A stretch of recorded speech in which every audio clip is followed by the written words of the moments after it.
Field होता है SDM का, एडीएम का, डीएम का, वो बहुत लार्ज है। 24/7 जॉब है एसडीएम की, क्योंकि कभी भी कुछ भी हो सकता है उसके सब डिवीज़न में, तो उसको उसकी इन्फॉर्मेशन रहती है।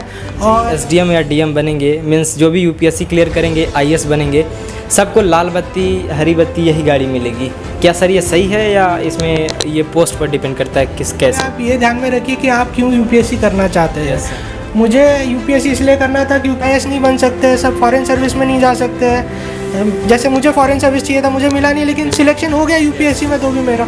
तो मैं यही बोलता हूँ, दिल से बोलना ईजी है वैसे, पर इतना दिल से मत लगा लीजिए कि सुसाइड ही कर ले आप। दुखी होना ठीक चीज़ है। फर्स्ट अटैम्प्ट में मेरा नहीं हुआ था, मैं दुखी था। सेकेंड अटैम्प्ट में मेरा नहीं हुआ था, मैं दुखी था।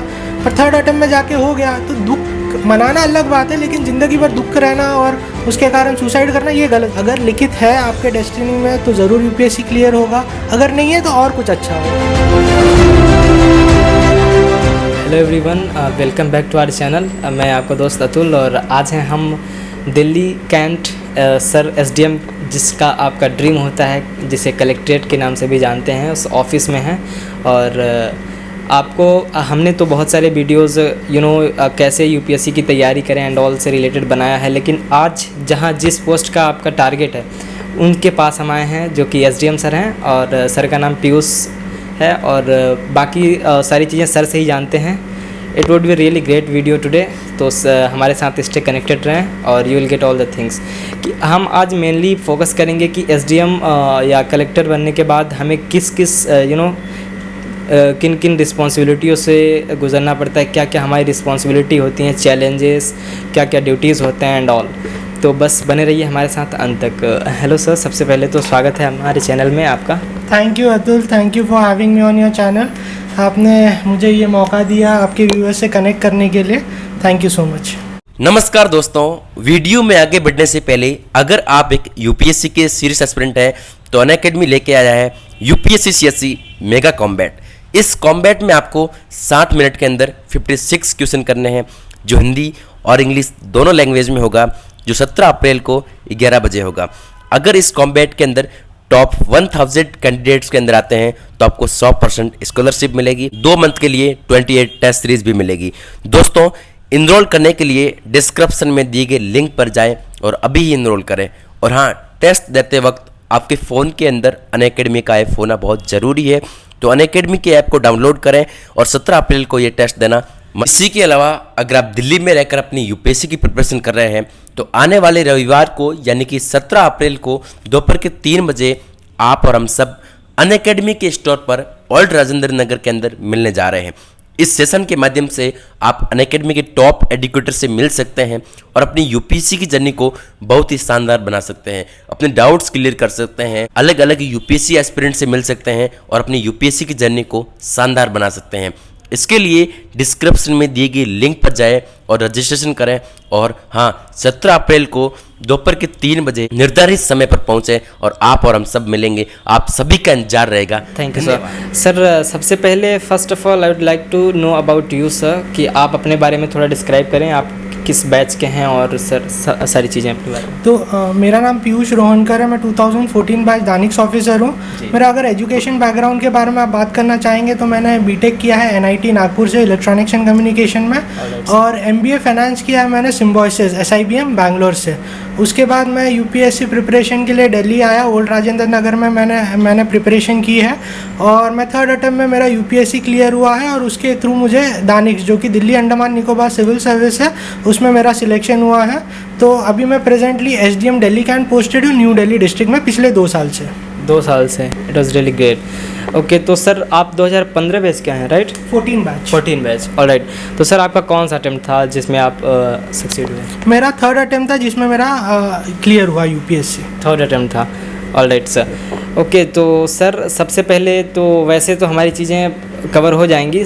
फर्स्ट ऑफ ऑल सर आप बता दीजिए रिस्पॉन्सिबिलिटी जो एक आईएएस ऑफिसर होते हैं, जो एक एसडीएम होते हैं और या डीएम होते हैं, उनकी किन किन चीज़ों में उनकी ड्यूटीज़ होती हैं और क्या क्या रिस्पॉन्सिबिलिटीज़ होती हैं फर्स्ट ऑफ ऑल।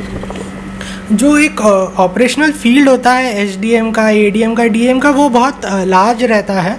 जैसे कि एक एसडीएम होता है वो एक फील्ड एजेंट होता है, उसको फील्ड पे बहुत काम करना पड़ता है। एसडीएम के दायरे में बहुत सारे काम आते हैं, वो as a quasi judicial officer भी एक्ट करता है, वो एज अ रिकवरी ऑफिसर भी एक्ट करता है। डिज़ास्टर मैनेजमेंट में एक्ट में बहुत पावर्स रहती है उसके पास। जब कोई डिज़ास्टर घोषित होता है, जैसे कि अभी कोविड का पैंडमिक जो चल रहा था, उसमें एसडीएम्स के बहुत रोल होता है एज एन इंसिडेंट कमांडर। फिर जब इलेक्शंस आते हैं तो इलेक्शंस में एसडीएम्स बाकायदा रिटर्निंग ऑफिसर्स भी नियुक्त किए जाते हैं। बाद में बहुत सारे एनफोर्समेंट की चीज़ें होती है। फिर as a registrar of marriage भी एक्ट करते हैं, कलेक्टर ऑफ स्टैम्प्स भी एक्ट करते हैं एसडीएम्स। तो दायरा बहुत बड़ा होता है एसडीएम्स का काम करने के लिए। तो बहुत रिस्पॉन्सिबल जॉब है, बहुत चैलेंजिंग जॉब है, बट बहुत एक्साइटिंग जॉब है, जिसके लिए आप जैसे जानते हैं बहुत लोग प्रिपेयर करते हैं। Excellent sir. वैसे अगर हम आपके रूटीन के बारे में जानना चाहें कि कब से आपका समय स्टार्ट होता है और कब जाके ख़त्म होता है एक दिन का? तो ये 24/7 जॉब है एसडीएम की, क्योंकि कभी भी कुछ भी हो सकता है उसके सब डिवीज़न में, तो उसको उसकी इन्फॉर्मेशन रहती है। और जैसे कि अगर सपोज़ 176 में बिलो 7 इयर्स ऑफ मैरिज में किसी लेडी ने सुसाइड कर लिया या उसकी डेथ हो गई है, तो एसडीएम को मौके पे जाना पड़ता है और तफ्तीश करनी पड़ती है, रिपोर्ट बनाना पड़ता है। तो ये 24/7 जॉब है। कभी भी कॉल आ जाता है आपको फ़ोन पे, तो आपको वो आंसर करना पड़ता है, आपको इंश्योर करना पड़ता है कि कोई मुसीबत में हो तो ये वैसे 24/7 जॉब है। फ़ोन पे बहुत बार आपको कनेक्टेड रहना पड़ता है। वर्किंग आवर्स एसडीएम के बहुत वो होते हैं, कोई ऐसा फिक्स नहीं रहते हैं, पर जनरली मैं 10 बजे ऑफिस में आता हूँ और 7-8 बजे तक ऑफिस में रहता हूँ। राइट सर, आप जैसे एसडीएम हैं, राइट, और आपके डीएम भी होंगे, तो सर एसडीएम और डीएम में वैसे बेसिकली क्या अंतर होता है? बेसिकली जुरिस्डिक्शन का अंतर होता है। डिस्ट्रिक्ट मजिस्ट्रेट जिसको बोलते हैं, उसके पास पूरा डिस्ट्रिक्ट होता है। दिल्ली में जो अभी प्रेजेंट वो है डिस्पेंसेशन, उसमें ऐसा होता है कि एक डिस्ट्रिक्ट में 3 एसडीएम होते हैं। तो ये जुरिस्डिक्शन और टेरिटरी का वो होता है कि डिस्ट्रिक्ट मजिस्ट्रेट का ज़्यादा बड़ा दायरा होता है, ज़्यादा पावर्स होते हैं। सब डिवीज़न के लेवल पे एसडीएम का रोल पड़ता है। ओवरलैपिंग होते हैं पावर्स, बहुत जो सारी चीज़ें डीएम करता है, बहुत सारे वो फंक्शंस एसडीएम को भी देते हैं, लेकिन उसका जो टेरिटरी जिसमें ये वो ऑपरेट कर सकता है वो छोटा होता है। Alright sir, it was really great. अच्छा सर, एक मिथ बना होता है आजकल कि जो भी एसडीएम या डीएम बनेंगे, मीन्स जो भी यूपीएससी क्लियर करेंगे, आईएएस बनेंगे, सबको लाल बत्ती हरी बत्ती यही गाड़ी मिलेगी। क्या सर ये सही है या इसमें ये पोस्ट पर डिपेंड करता है कैसे? ये पोस्ट टू पोस्ट वेरी करता है। जब आप फील्ड फंक्शनरी रहते हो, आपका डिज़ास्टर मैनेजमेंट में रोल होता है, तब आपको डिज़ास्टर के समय बत्ती वाली गाड़ी यूज़ करने के लिए दी जाती है। लेकिन ये पोस्ट टू पोस्ट होता है। ऐसा नहीं है कि अगर आप सपोज़ कोई दूसरे डिपार्टमेंट में चले गए तो आपको हर पोस्ट पे बत्ती वाली गाड़ी मिलेगी। और ये सोच के लोगों ने काम भी नहीं करना चाहिए, मुझे लगता है। ये ऑब्वियसली चार्म रहता है लोगों में, लेकिन बहुत रिस्पॉन्सिबल जॉब होता है। और ये बत्ती और गाड़ी कोई रीज़न के लिए और रिस्पॉन्सिबिलिटी रहती है आप पे, उसको एग्जीक्यूट करने के लिए आपको दी जाती है। यस सर, चीज़ें जितनी कहने में सरल होती हैं, करने में उतनी कठिन होती हैं। जैसा कि अभी आपने रिस्पॉन्सिबिलिटीज़ के बारे में बताया, तो सर कुछ चैलेंजेस बताएं मेजर जो आपको मोस्टली वो फेस करने पड़ते हैं चैलेंजेस। तो एसडीएम की जो पब्लिक डीलिंग बहुत ज़्यादा होती है, आपको सबसे डील करना पड़ता है। डिफरेंट टाइप के लोग होते हैं, तो सबके साथ एक आप उस प्रकार से डील नहीं कर सकते हैं। किसकी ज़रूरत है एकदम इमीडिएट होती है, कोई सदमे में होता है, कोई एकदम इमोशनल होता है, किसका लॉस हुआ रहता है। तो आपको उस हिसाब से वो मैटर डील करना पड़ता है। आपको डिसाइड करना पड़ता है कि कौन सा अर्जेंट मैटर है, किस मैटर को हम थोड़ा सोच के उस पर डिसीजन लेना पड़ता है, उसके रिपरकशंस क्या होंगे, उस डिसीजन का बाकी डिपार्टमेंट से कुछ लेना देना है क्या, ये आपको सब मद्देनज़र रखते हुए आपको ये सारी चीज़ें एग्जीक्यूट करनी पड़ती है। तो जैसे आपने कहा रिस्पॉन्सिबिलिटी की बात, बहुत रिस्पॉन्सिबल जॉब है ये, और बहुत सारे फैक्टर्स को सोच के आपको डिसीजन लेना पड़ता है। एग्जैक्टली सर, जैसे काम करते करते कभी आप भी फ्रस्ट्रेट हो जाते होंगे, इतने ज़्यादा प्रेशर आता है। ऑब्वियसली प्रेशर आता है, प्रेशर वाली जॉब ही है। प्रेशर इन द सेंस कि बहुत सारी रिस्पॉन्सिबिलिटीज़, चैलेंजेस आपको हर दिन फेस करने पड़ते हैं। तो सर इन चीज़ों को, जैसे फ्रस्ट्रेशन हो गया, ये भी आपको कभी ऐसा लगता है जो हम फ्रस्ट्रेट हो रहे हैं, तो फिर उन चीज़ों से आप कैसे बचते हैं, कैसे मैनेज करते हैं चीज़ों को? तो बेसिकली ऑब्वियसली ह्यूमन नेचर है, अगर ज़्यादा प्रेशर आ गया, वर्कलोड ज़्यादा हो जाता है, तो लोग ज़्यादातर थोड़ा प्रेशर में अपने आप को महसूस करते हैं, थोड़ा फ्रस्ट्रेट हो जाते हैं। लेकिन ये इनिशियली होता है, जैसे जैसे आपका एक्सपीरियंस बढ़ते जाता है, आप इसको कैसे टैकल करते हो ये आ जाता है। तो मैं फ्रस्ट्रेशन तो नहीं कहूँगा, लेकिन हाँ कभी कभी कोई दिन ज़्यादा काम होता है, कोई दिन कम होता है, कोई दिन ऐसे काम होते हैं जो थोड़े डिफ़िकल्ट होते हैं, कॉम्प्लेक्स होते हैं सॉल्व करने के लिए, जिसके लिए रात रात गुजर जाती है कभी कभी। तो ये as a part and parcel of job लेकर ही हम लोग करते हैं। हम इसे एकदम ज़्यादा टेंशन नहीं लेते, क्योंकि कोई चीज़ का हल नहीं निकलेगा अगर हम फ्रस्ट्रेट रहेंगे और टेंशन रहेंगे। पर मैं आपको ये बता दूं कि जैसे जैसे आपका एक्सपीरियंस बढ़ते जाता है, वैसे वैसे आप सिचुएशन को टैकल करने में और एक्सपर्टीज़ और महारत हासिल करते जाते हो। और कोई दिन होता है, कोई अगर हमने कोई एफर्ट डाला और कोई आउटकम नहीं निकला तो दुख होता है, फ्रस्ट्रेशन होता है, लेकिन it's all part and parcel of the job. तो मैं नहीं कहूँगा कि ऐसा अभी तक फ्रस्ट्रेशन के कारण कुछ मेरी वर्किंग हैम्पर हुई है। और डे एंड डे मैं सीख ही रहा हूँ कि कैसे कॉम्प्लेक्स सिचुएशन को हैंडल करना चाहिए। ऑलराइट सर, तो अगर सर हम थोड़ा सा हट के बात करें, आपका जब वो सिलेक्शन हुआ उसके बाद आपको फर्स्ट पोस्ट कौन सी मिली थी और अभी आपकी पोस्ट कौन सी है? तो जब मेरा सिलेक्शन हुआ था तो मेरी फ़र्स्ट पोस्टिंग आई थी अंडमान निकोबार आइलैंड्स में। भारत के बहुत खूबसूरत टापू है जो कि 1200 किलोमीटर दूर है भारत से, और वहाँ पे मेरी पोस्टिंग आई थी। थोड़ा एक्सट्रीम दूर जगह पे है ये, यहाँ पे आपको या तो शिप से जा सकते हो या तो एरोप्लेन से जा सकते हो, लैंड कनेक्टिविटी नहीं है। तो वहाँ मेरी पोस्टिंग आई थी as assistant commissioner middle Andaman. तो बहुत अच्छी पोस्ट थी। और अभी जब मैं वहाँ पे ज्वाइन किया था तब मैं वहाँ पे था 15 महीने के लिए। उसके बाद मेरी नेक्स्ट पोस्टिंग आई थी as deputy director information and publicity. वहाँ गवर्नमेंट प्रेस मेरे पास था, मीडिया मैं देखता था वहाँ पे। और उसके बाद अब जब मैं दिल्ली पिछले 2.5 ईयर्स हूँ, तब से मैं SDM दिल्ली कैंट हूँ। दिल्ली कैंट। सर इसमें प्रमोशन कैसे होता है, लाइक फर्स्ट से फिर कितने साल से में प्रमोशन होता है? प्रमोशन एवरी 4 ईयर्स होता है और दानिक्स ऑफिसर आगे जाके IS में इंडक्ट हो जाते हैं एग्मुट कैडर में। ऑलराइट, तो सर प्रमोशन मतलब आपके वर्क पर डिपेंड करता है या ये टाइम फिक्स होता है प्रमोशन का? ये टाइम बाउंड है, लेकिन वही है कि प्रमोशन डिपेंड भी करते हैं वैकेंसीज पे कितने हैं और बहुत सारे अदर फैक्टर्स होते हैं इंडक्शन का। एक प्रमोशन और इंडक्शन में मैं थोड़ा क्लैरिफाई करना चाहूँगा। प्रमोशन हर 4 साल में, लेकिन जो इंडक्शन होता है, जो दानिक्स ऑफिसर IS एग्मुट कैडर में इंडक्ट होता है, उसका time frame is somewhere around 25 years. तो ये डिफरेंस है इसमें भी। ऑलराइट सर, तो सर अगर जैसे आपका UPSC क्लियर हुआ और आप पोस्टेड हुए, आप सेलेक्टेड हुए, तो सर उस समय में आपका ड्रीम पोस्ट क्या था? यही IS था या IPS IFS, मतलब क्या था आपका मेनली? मेरा था, देखिए मेरे को देश के लिए कुछ सर्व करना था, क्योंकि सारे जो भी सर्विसेज UPSC के थ्रू है वो एकदम ही अच्छा एक्सपोजर देते हैं आपको देश के सर्विस के लिए और लोगों को सर्व करने के लिए। मेरा first preference Indian foreign service था। मैंने 2 बार इंटरव्यू दिया और मुझे एक बार सिलेक्शन हुआ और मुझे दानिक्स मिला।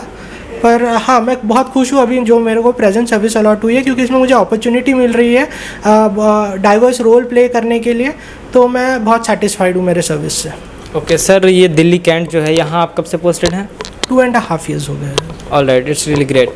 ओके, तो सर जो हमारे व्यूवर्स हैं, जो वैसे भी पता है सर UPSC का तैयारी करने के लिए लाखों लोग आते हैं हर साल, इतनी ज़्यादा क्राउड होता जा रहा है तो सर ऐसे बच्चों को क्या आप संदेश मैसेज देना चाहेंगे सर कि किस प्रकार से तैयारी करें, और इतना ज़्यादा जो क्राउड है, इतना ज़्यादा कंपटीशन है, कैसे चीज़ों को हैंडल करें, कैसे करें UPSC? तो 3-4 चीज़ें मैं एस्पिरेंट्स को बोलना ज़रूर चाहूँगा कि पहले आप ये ध्यान में रखिए कि आप क्यों UPSC करना चाहते हैं। मुझे UPSC इसलिए करना था क्योंकि डाइवर्सिटी बहुत अच्छी है, जो जॉब्स UPSC के थ्रू मिलते हैं, इसके लिए मैं करना चाहता था। तो आप क्लियर रहिए कि गोल क्या है आपका UPSC करने का। बहुत लोग का गोल होता है UPSC करने का कि वो किसी को प्रूव करना चाहते हैं, अपने रिश्तेदारों को प्रूव करना चाहते हैं, अपने माँ बाप को प्रूव करना चाहते हैं, अपने सोसाइटी को। मैं बोलूँगा कि आप अपना गोल पहले क्लियर रखिए कि आप क्यों UPSC करना चाहते हैं। दूसरी चीज़ ये बोलूँगा कि कोचिंग बहुत इंपॉर्टेंट है UPSC के लिए, क्योंकि वो बाउंड्री डिफाइन करता है कि आपको कितना पढ़ना है, क्योंकि सिलेबस ही अनडिफाइंड है बहुत हद तक UPSC का। तो कोचिंग ज़रूर लगाए। एक किताब को 10 बार पढ़िए, 10 किताब को एक बार मत पढ़िए। आपको पता रहना चाहिए आपके बुक्स क्या पढ़ने हैं आपको करके, ज़्यादा कन्फ्यूजन नहीं रहनी चाहिए उन चीज़ों में। दूसरा है पीयर सपोर्ट बहुत ज़रूरी है, क्योंकि ये एग्ज़ाम बहुत डिफ़िकल्ट है, बहुत कम सीटें होती है, बहुत ज़्यादा लोग बैठते हैं। ये नॉर्मल चीज़ है कि 2-3 अटैम्प्ट लग जाते हैं क्लियर करने के लिए, इसलिए पीयर सपोर्ट बहुत ज़रूरी है, जो ओल्ड राजेंद्र नगर, मुखर्जी नगर जैसे जगह पे मिलता है। बहुत लोग अकेले भी प्रिपेयर करते हैं घर पे, तो अगर आप में डिसिप्लिन है तो ज़रूर कीजिए। दूसरी चीज़ है discipline, patience, hard work, consistency और फ्रस्ट्रेशन टॉलरेंस लेवल। ये क्वालिटीज़ बहुत इंपॉर्टेंट है इस एग्ज़ाम को क्लियर करने के लिए, क्योंकि सालों साल लग जाते हैं ये एग्ज़ाम क्लियर करने में। और साइकोलॉजिकल है, ह्यूमन नेचर है कि आदमी फ्रस्ट्रेट हो जाता है, पर वही है फ्रस्ट्रेशन टॉलरेंस लेवल बहुत हाई चाहिए, कंसिस्टेंसी चाहिए। कंसिस्टेंसी का ये मतलब है कि आप रोज़ पढ़िए, ऐसा ना हो कि वीक में एक दिन पढ़े बाकी दिन पढ़े नहीं, वीक में एक दिन 24 घंटे पढ़े बाकी दिन आप पढ़ नहीं रहे हो, ऐसा मत कीजिए। ऑन एन एवरेज 6 से 7 घंटा रोज़ पढ़िए, कंसिस्टेंट रहिए, हार्डवर्क कीजिए, पेशेंस रखिए और फ्रस्ट्रेशन टॉलरेंस लेवल रहा और अगर लक आपके साथ रहा तो आपका सिलेक्शन ज़रूर हो जाएगा इस एग्ज़ाम में। यस सर, अभी फ्रस्ट्रेशन को जैसे मेंशन किया गया सर एस्पिरेंट के लिए, सर मोस्टली मैंने अभी एक रिसेंटली केस देखा था सर, उस बंदे का मतलब सिलेक्शन नहीं हो पाया, थर्ड अटेम्प्ट था और वो नहीं कर पाया, तो सर उसने सुसाइड कर लिया फ्रस्ट्रेशन में आके। तो सर ऐसे बच्चों को आप क्या कहना चाहेंगे, कैसे मोटिवेट रहें चीज़ों को लेकर?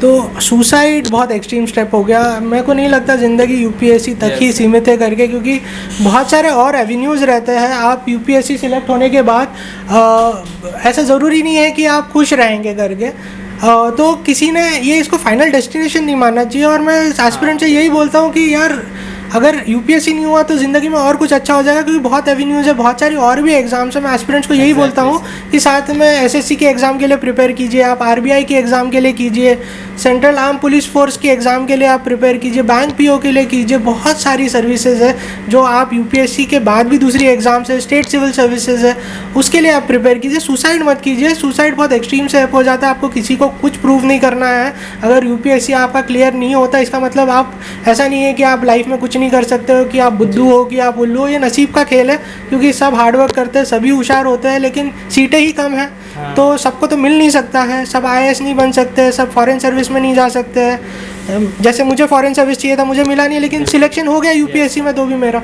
तो मैं यही बोलता हूँ, दिल से बोलना ईजी है वैसे, पर इतना दिल से मत लगा लीजिए कि सुसाइड ही कर ले आप। दुखी होना ठीक चीज़ है, फर्स्ट अटेम्प्ट में मेरा नहीं हुआ था, मैं दुखी था, सेकेंड अटेम्प्ट में मेरा नहीं हुआ था, मैं दुखी था, पर थर्ड अटेम्प्ट में जाके हो गया। तो दुख मनाना अलग बात है, लेकिन ज़िंदगी भर दुख रहना और उसके कारण सुसाइड करना ये गलत चीज़ है। और मैं ये एस्पिरेंट्स को बोलूँगा कि there is life beyond UPSC also. Really great sir. अभी सर आपने सीट को मेंशन किया कि सीट कितने एलोकेट, ऑलमोस्ट इस समय पर 7 या 800 हो रहा है। इससे पहले सर और ज़्यादा थे, 1000, 1100, 1200। तो सर सीटें कम होती जा रही हैं, इसका क्या वजह है? ये तो गवर्नमेंट डिसीजन है, इसके ऊपर मैं कुछ कह नहीं पाऊँगा। Okay fine sir.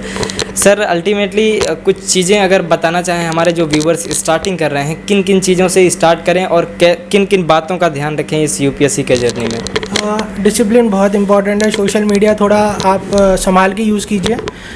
दूसरी चीज़ है कि 1 अटैम्प्ट 2 अटैम्प्ट तक अपने आप को दीजिए आप, क्योंकि ये बहुत जन ये ठान के आते कि 1 अटैम्प्ट हो जाएगा तो ठीक है, नहीं तो ऐसा नहीं है, 2-3 अटैम्प्ट देना चाहिए अपने आप को। दूसरी चीज़ है डिसिप्लिन बहुत इंपॉर्टेंट है। एक अच्छा कोचिंग क्लास आप ज़रूर ढूंढिए और उसको आप पकड़ के रखिए। ऐसा नहीं है कि एक सब्जेक्ट इस कोचिंग क्लास से, वो सब्जेक्ट उस कोचिंग क्लास से, फिर कोचिंग क्लास उस कोचिंग क्लास से वो सब्जेक्ट पढ़ रहे लेकिन बुक किसी और की पढ़ रहे। मैं एस्पिरेंट्स को हमेशा बोलता हूँ डेडिकेटेडली आप एक फेथफुल रहिए अपने स्टडी मटेरियल को लेके, अपने कोचिंग क्लास को लेके, स्मार्ट स्टडीज़ रखिए और थोड़ा एक ग्रुप बनाइए, छोटा सा स्टडी ग्रुप, जिससे आपको पता चलते रहे कि कैसे पढ़ना है, क्या पढ़ना है, आपको आइडिया रहता रहेगी। क्योंकि ये एग्ज़ाम बहुत डायनामिक है, इस एग्ज़ाम का नेचर। टेस्ट सीरीज़ ज़रूर दीजिएगा, प्रीलिम्स की राइटिंग प्रैक्टिस बहुत इंपॉर्टेंट है आपकी।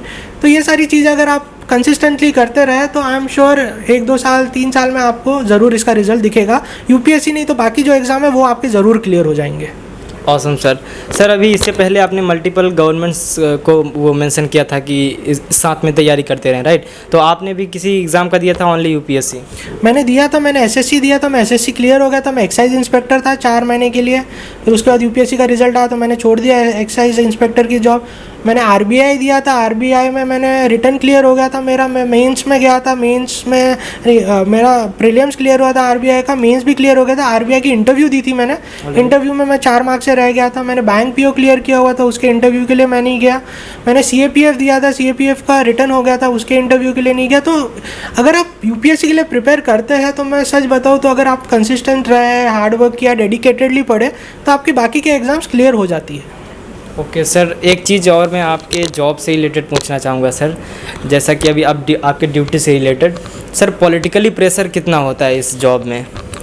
देखिए आज सच अभी तक तो ऐसा कुछ पॉलिटिकल इंटरफेरेंस रहा नहीं है जी। और जब आप सीट पे बैठ जाते हैं तो बहुत सारे फैक्टर्स रहते हैं, लेकिन आज सच कोई पॉलिटिकल इंटरफेरेंस अभी तक तो रहा नहीं है हमारे लिए। यहाँ पे बहुत अच्छा वर्किंग एनवायरनमेंट है, यहाँ पे एज पर रूल चलते हैं, जो लोगों की सेवा करने के लिए हमें बिठाया गया है। यहाँ पे जो कायदे कानून है उसके हिसाब से ही हम फंक्शन करते हैं। कोई प्रकार का पॉलिटिकल इंटरफेरेंस मुझ पे तो नहीं रहा है यहाँ पे अभी तक। गाइस मैं आपको बता दूं सर एक राइटर भी हैं, सर ने बुक लिखी है। सर आपने कितने बुक रखी हैं? तो मैंने अभी तक 6 किताबें लिखी है, 3 पोएम बुक लिखी है, एक सस्पेंस नॉवल लिखी है IAS एस्पिरेंट्स के ऊपर में, जो कि मैंने इंग्लिश में लिखी थी, उसकी हिंदी टाइटल भी आई हुई है, और साथ में एक एकेडमिक बुक लिखी है UPSC एस्पिरेंट्स के लिए जिसका नाम है UPSC कोर्ट्स हैंडबुक। ये कोर्ट्स की किताब है जो आप UPSC स्पेसिफिक कोर्ट्स है जो आप GS पेपर में यूज़ कर सकते हो। आंसर राइटिंग के समय कोई सपोज इकोनॉमी पे आ गया कोई क्वेश्चन तो इकोनॉमी का कोट आप डाल सकते हो, फिलोसफी का आ गया तो फिलोसफी का कोट डाल सकते हो,